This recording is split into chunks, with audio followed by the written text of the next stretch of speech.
ces confrères-là vont m'excuser. Ils sont venus dans l'entrepreneuriat compter des heures ou compter de l'argent? Alors, aujourd'hui, on va parler des 3 sacrifices à faire pour être un entrepreneur VTC taxi, taxi VTC Uber qui reste rentable.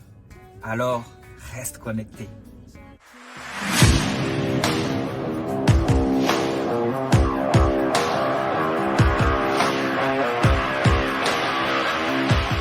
Salut à toi, bienvenue encore une fois sur ma chaîne Autobricolage. Et aujourd'hui, sans plus tarder, j'ai à cœur de partager avec toi les 3 sacrifices que moi j'ai fait depuis le début de l'activité, d'une façon ou d'une autre, ou c'est d'ailleurs autour de moi qui s'en sortent mieux que les autres font. Ceux qui ne vont pas gréver en disant oui, on touche 4 € de l'heure pour que le sauveur vienne nous sauver, et puis on va l'alarmer, comme ça ils vont dire les pauvres gars du 93 qu'on est allé recruter, qui ne savent ni lire ni écrire. Anyway, on a acheté des Mercedes classe B avec 4 € de l'heure, il n'y a pas de souci. En tout cas, sans plus tarder, encore une fois, le sacrifice numéro 1 qu'il faut faire, que j'ai fait, je l'ai appelé, tu peux l'appeler comme tu veux, mais moi je l'ai appelé, ne pas compter ses heures de travail, mais compter de l'argent, argent. Si tu cherches pas la gagne. Et oui, on ne vient pas de l'entrepreneuriat pour compter des heures. Les mecs ils vont aller gréver pendant 6 heures, je n'ai rien contre la grève, bien sûr. Et puis ils vont compter le total des heures, ils vont dire ok, je suis debout depuis 17 heures et maintenant je vais multiplier pour voir combien d'heures j'ai fait et je gagne que 4 € de l'heure. Non, il ne faut pas compter les heures, il faut compter l'argent. Il faut apprendre à compter l'argent, c'est un sacrifice.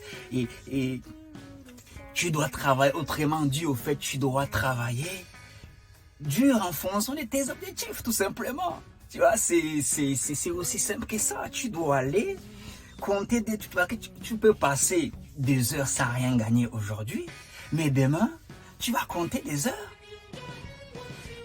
Tu vas gagner beaucoup. Tu peux gagner 300 € aujourd'hui, demain tu gagnes 500 €.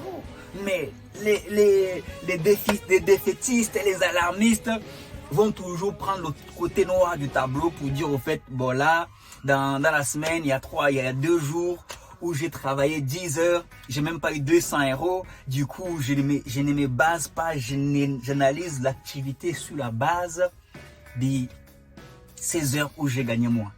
Anyway, je ne suis pas là pour faire des leçons. Ils ont sûrement raison dans beaucoup de choses. Mais le fait de choisir de quel côté du tableau tu regardes, tu dis ok, voilà, ça te permet d'améliorer des choses. Ça te permet de dire mais qu'est-ce que j'ai fait aujourd'hui que je n'ai pas fait hier? Aujourd'hui, j'ai été perdant. Qu'est-ce que j'ai fait hier pour que je perde autant? Qu'est-ce que j'ai fait aujourd'hui, surtout pour que je gagne autant? Donc, on compte pas le nombre d'heures. Tu peux travailler 60 heures, oui, 60 heures. Mais à la fin du mois, quand tu accumules ça, parce que tu accumules ça, tu te rends compte qu'au fait, non, ça te fait gagner, au fait. C'est comme, j'ai jamais vu, je sais pas moi, un vendeur dans une boutique ou au marché qui vient en mode non, je vais compter des heures mais je vais pas compter l'argent. Non, tu dois compter l'argent. Essaie d'en tirer quelque chose, hein. Je suis au début de mes vidéos bien sûr, mais l'idée derrière est de dire que quand tu viens, les entrepreneurs VTC, taxi, même ailleurs d'ailleurs, qui gagnent de l'argent, ne compte pas le nombre d'heures.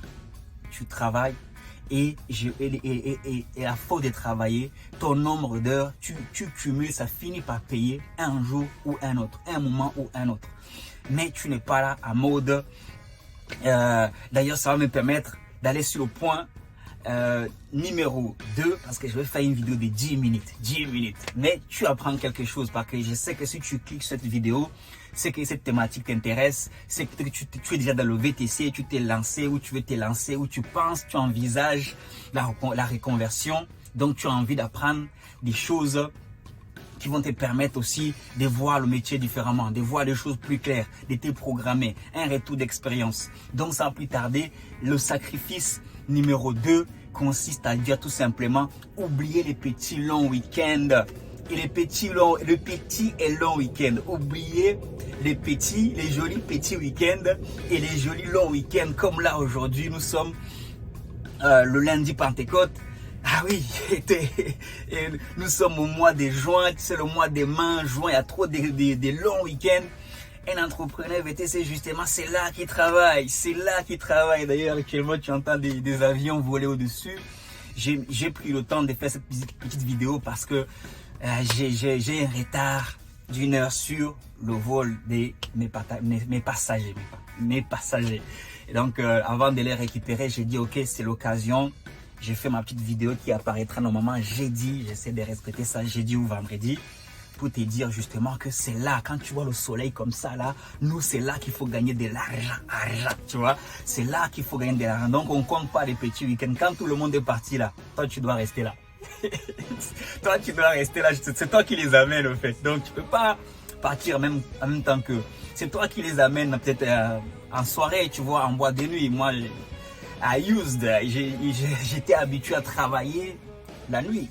J'étais habitué à travailler la nuit notamment. Donc quand tout le monde va fêter, toi tu es obligé. Et j'ai commencé ça à 29 ans, s'il te plaît. Donc c'était encore l'âge où j'étais, tu vois. En plus moi, l'âge où j'aimais saper comme jamais. J'aimais la fête, pas possible. Mais ça, c'était un sacrifice que j'ai dû concrètement. C'est celui qui m'a le plus fait mal personnellement. Le sacrifice d'oublier ces petits week-ends et d'aller faire la fête. Quand les autres font la fête, toi tu travailles. Tu vois ce que je veux dire? Ça, c'est le sacrifice numéro 2. Le sacrifice numéro 3 consiste à dire à être minimaliste, ça va venir, avec un objectif clair. Il faut que tu sois minimaliste. Il ne faut pas que tu sois frugal. Il ne faut pas que tout ce que tu prends, et il ne faut pas que tout ce que tu vois passer à gauche, à droite, en fonction de tes kiffs, en fonction de tes désirs et tes envies, tu achètes. Il faut que tu apprennes à te serrer la ceinture pour un temps, pour un objectif clair. C'est ça, pour un temps. Pour un moment, tu dis, ok, moi je vais telle somme, je vais garder telle somme. Ça revient à ma précédente vidéo, parce que l'argent, en fait, c'est le centre en fait, du business. Tout le reste, c'est un écosystème en fait. L'argent, c'est ce qui fait le business. Si tu n'as pas d'argent, et on parlera, on parle d'argent en fait. Et si tu n'as pas d'argent, si tu n'as pas d'argent, tu auras toujours la corde, comme on dit, tu auras toujours la corde au cou, tu vois. Donc pendant un moment, ça c'est un sacrifice très dur aussi. Et ça a été, voilà, moi je dis, c'est très dur de gagner de l'argent et ne pas aller te faire plaisir, ne pas acheter ce que tu veux. Parce que peut-être demain tu veux t'acheter, tu veux aller pouvoir démontrer à ta banque que tu es quelqu'un qui sait gérer ton argent. Si tu vas aller chez Mercedes, prendre une classe V, une classe S, une classe E, une classe C, peu importe, ils vont voir que tu n'es pas quelqu'un qui dépense tout.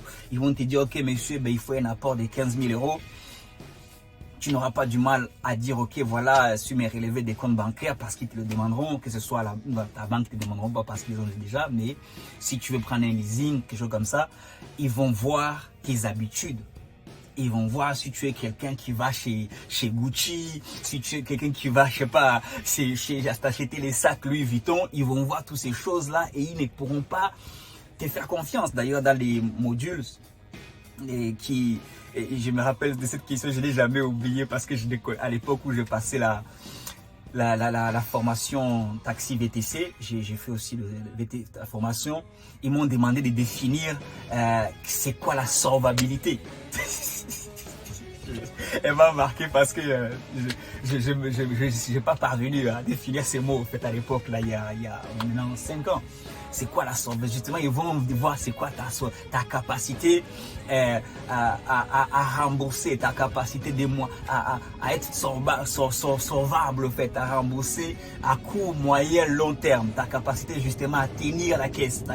Tout ça, c'est très important dans le business. C'est un sacrifice qu'il va falloir travailler dessus à tous les niveaux. Jusqu'aujourd'hui, celui-là, les 2 premiers, j'ai pris l'habitude, ça va. Mais le 3e là, il faut le travailler à tous les niveaux. À tous les niveaux, tu es tenté. Maintenant, avant d'acheter quelque chose, je me dis à quoi ça va me servir dans mon business. Si je vais acheter un ordinateur, je me dis à quoi ça va me servir dans mon business. Si je vais acheter un téléphone, quel que soit, je me dis à quoi ça va me servir à un certain niveau dans mon business, parce que tu utilises aussi la carte de business. Donc, il faut que ça ait un rapport. Il faut que tu puisses justifier. il y a d'autres sacrifices à faire. Mais pour l'instant, j'ai mis limite à ces trois-là. Dis-moi ce que tu en penses.